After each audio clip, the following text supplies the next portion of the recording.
Rais wa muungano wa mabunge duniani EPU, Dr. Tulia Ackson ametoa wito wa kuheshimiana wakati wa mkutano wa bunge la EPU uliofanyika Geneva, Uswisi, tarehe 14 Oktoba mwaka 2024, baada ya kutokea mvutano kuhusu safari yake kwenda Urusi kuonana na Rais Putin.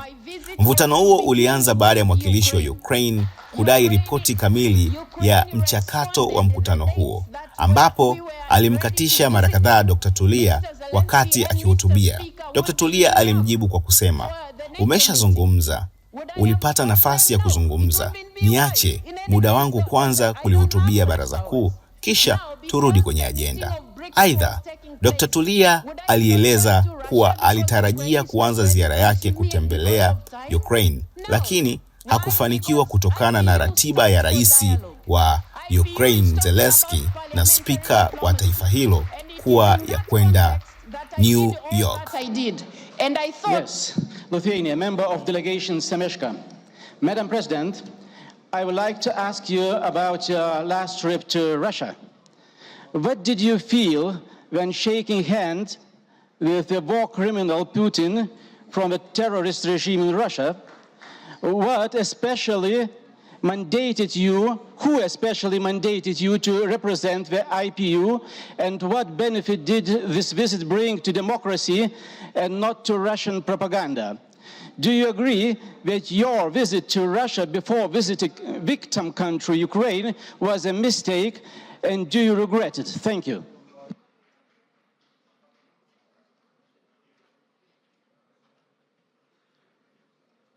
I will now give the opportunity to Ukraine. You have 2 minutes. Finally. Madam President, I will try to be as short as possible because I value our time and time of all our colleagues. You reported that you met with Putin. I want all of us to know that it happened just a few days after Russian missile destroyed the famous children's hospital Ohmedit in Kiev. Just a few days. And because of that, I have a few simple questions to Madam President. Really questions. And I and many of my colleagues, not only from 12 plus, but all around this assembly, also want to get the answers. First question, when the members of Governing Council will receive the full protocol of your meeting with Putin? Second question, did you discuss with him the APU resolutions about Russian aggression to Ukraine? Third question, did you raise during this meeting the topic of kidnapped Ukrainian children? And last but not least, why you, Madam President, not answering the written requests from delegations to you, but even not only from delegations, but also from the geopolitical groups. I mean, written requests about information. We already sent them and we didn't receive any answer. You know, we should understand that such meetings, they are just prolonging the war, but not stopping it. And because of that, such meetings, they continue suffering of the people, not only in Ukraine, but in particular, for example, in African countries, when people become really suffer because of the food crisis caused by Russian unprovoked aggression to Ukraine. So I will kindly ask you to answer my 4 very simple questions. Thank you very much. Thank you very much. And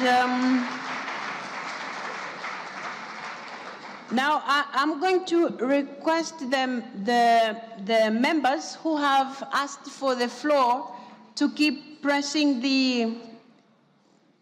Once you have pressed, don't repress it unless I don't call you, so that the names of your countries keep showing here.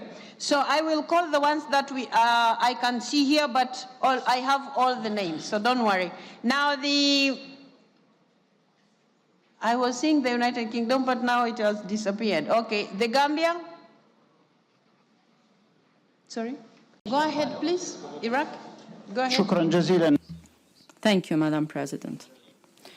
Greetings to everyone present here today who came from all over the world, except for one country, a state that has been killing and committing murders and atrocities against civilians, women and children, and undermining all forms of life in Gaza and nowadays in Lebanon.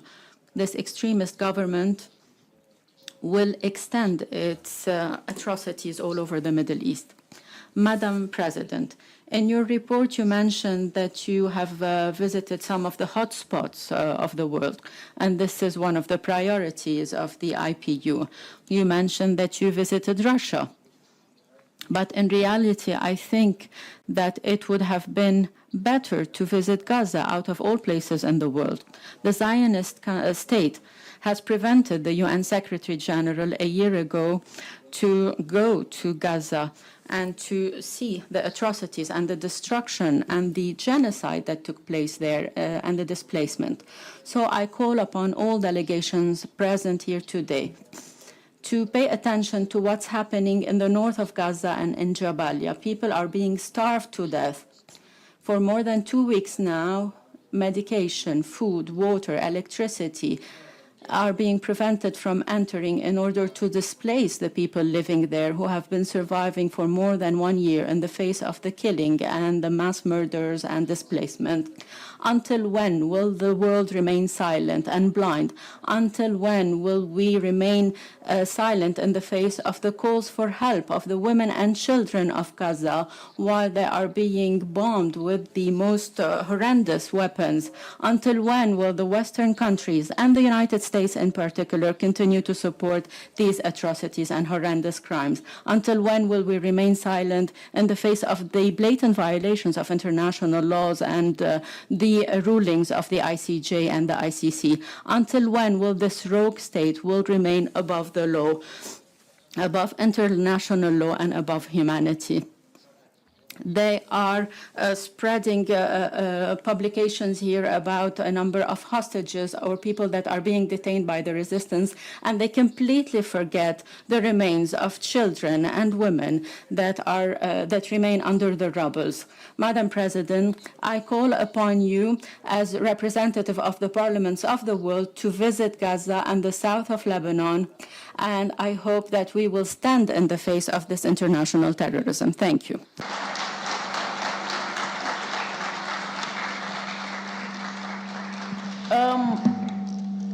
Is it working now, Ukraine? Okay, sorry, I have to do something. Just a second. Colleagues, a concern was raised by Iraq in respect of the report that I've just given you, and Iraq was questioning why did I visit Russia in the context of the war in Ukraine and not Gaza. I would like to inform my colleague that you might note that in November last year, I visited Palestine and I visited Israel and I met the leaders. And that was my first visit after becoming president in October. So it's not like I have ignored what is happening in the Middle East, what is happening in Lebanon, what is happening in Gaza, and what happened in Israel. So I treat all the conflicts the same way. And you might also want to note the conflicts that we are talking about in the Middle East, the war that we are talking about in Ukraine, they are not the only conflicts that IPU is looking at. We are concerned about what is happening in Yemen. We are concerned about what is happening in Syria. We are concerned about what is happening in Sudan. We are concerned about what is happening in West Africa. We are concerned about what is happening in DRC. Lithuania asked specific questions. Who mandated you to visit Russia? Why not Ukraine first? The letters were sent out, dear colleagues. The letters were sent very explicitly. They explained, and if you need copies of those letters because they are not secrets, you can always have copies. Letters were sent to our counterparts in Ukraine. letters were sent to our counterparts in Russia. My visit was to begin with Ukraine.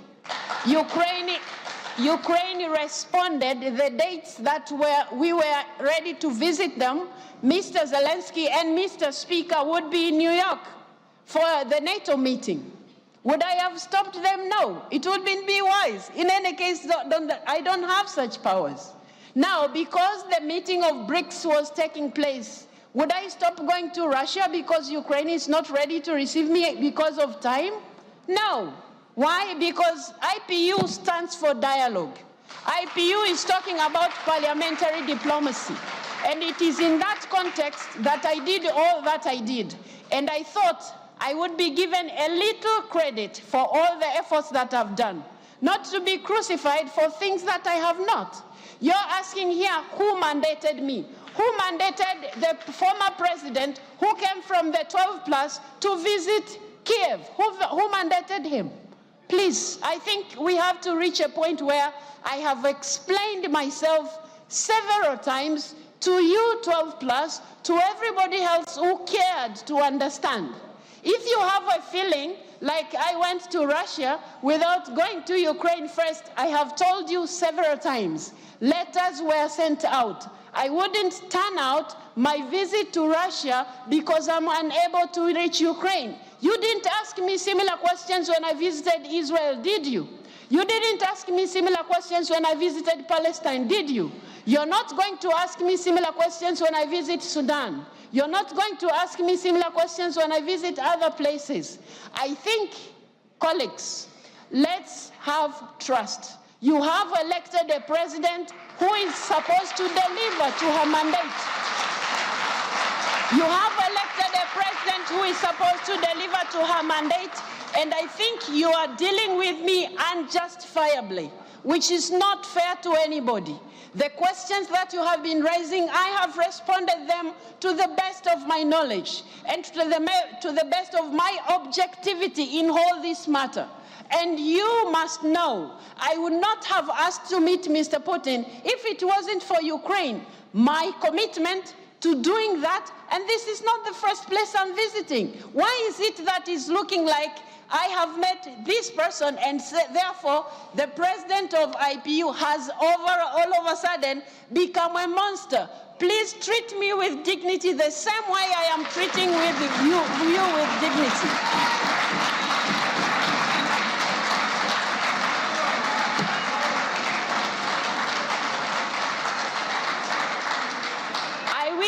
All times advance parliamentary diplomacy.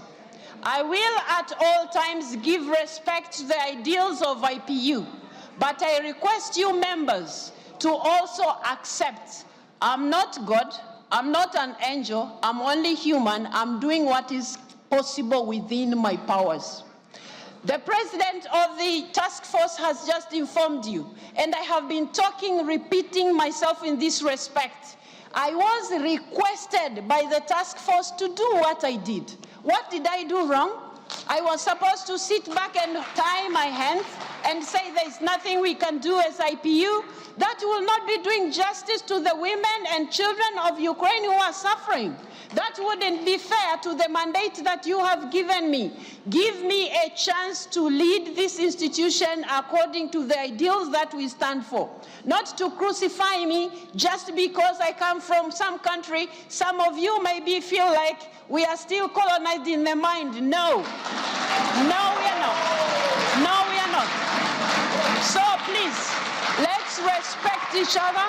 I'm doing the best that I can, and that is exactly what I'll do. That is my commitment to you. I will keep doing that. Thank you very much.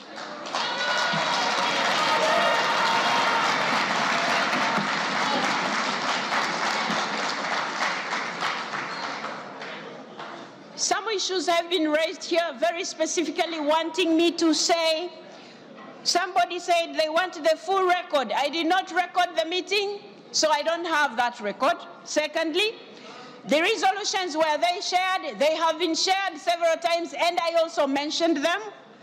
Kidnapped children that are in Russia, that is an important issue to IPU. We have been working together with the task force, and we will keep working together to make sure children are returned to Ukraine.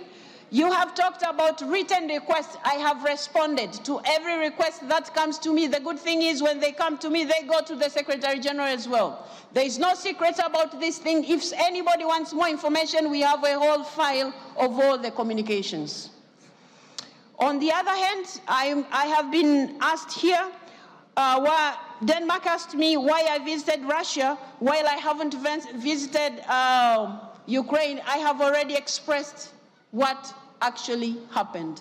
I believe, dear colleagues, this explanation puts at rest this matter so that you let me lead the institution you entrusted me to.